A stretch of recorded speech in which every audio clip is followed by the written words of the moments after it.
प्यार से गीत लेके आए हैं, कैसे लगे कमेंट बॉक्स में बताइए। तो साड़ी जोड़े है, एक साड़ी पीसेस देखा आज बार अभी वाला सूट है तो राज का गर्मी में अल्ब लगा तो फ्रेंड हम लोग एक बहुत ही प्यारा चुटकुला नाच गीत लेके आए हैं, कैसा लगेगा कमेंट बॉक्स में जरूर बताइएगा और पहुंचिए घर पे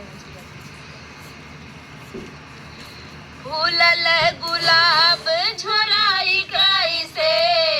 फूलल गुलाब झुराई कैसे, सैया ठाड़ बाया गानवा बुलाई कैसे, सैया ठाड़ बाया गानवा बुलाई कैसे, बोलाई कैसे हो बोलाई कैसे, सैया ठाड़ बाया गानवा बुलाई कैसे, सैया ठाड़ बाया गानवा बोलाई कैसे। चूड़ी खान कई बैत ससुर जागी जाई है, चूड़ी खान कई बैत ससुर जागी जाई है, ससुर जागी जाई है हो ससुर जागी जाई है, ससुर जागी जाई है हो ससुर जागी जाई है। मातावा के बिंदिया देखाई कैसे, मातावा के बिंदिया देखाई कैसे, सैया ठाड़ बाया गानवा बोलाई कैसे, सैया ठाड़ बाया गानवा बोलाई कैसे, हे बोलाई कैसे हो बोलाई कैसे, सैया ठाड़ बाया गानवा बोलाई कैसे, सैया ठाड़ बाया गानवा बोलाई कैसे।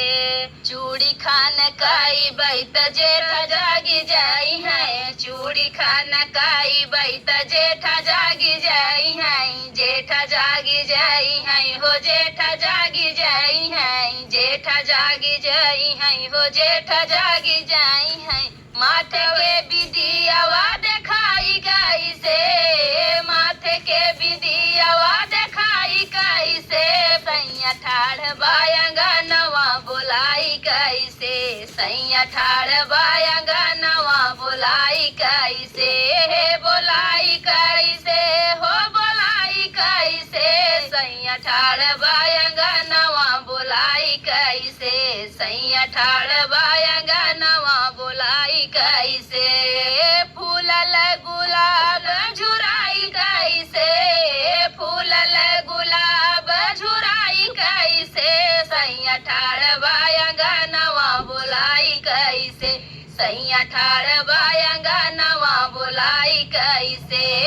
बोलाई कैसे हो बोलाई कैसे, सैया ठाड़ बाया गानवा बोलाई कैसे, सैया ठाड़ बाया गानवा बोलाई कैसे।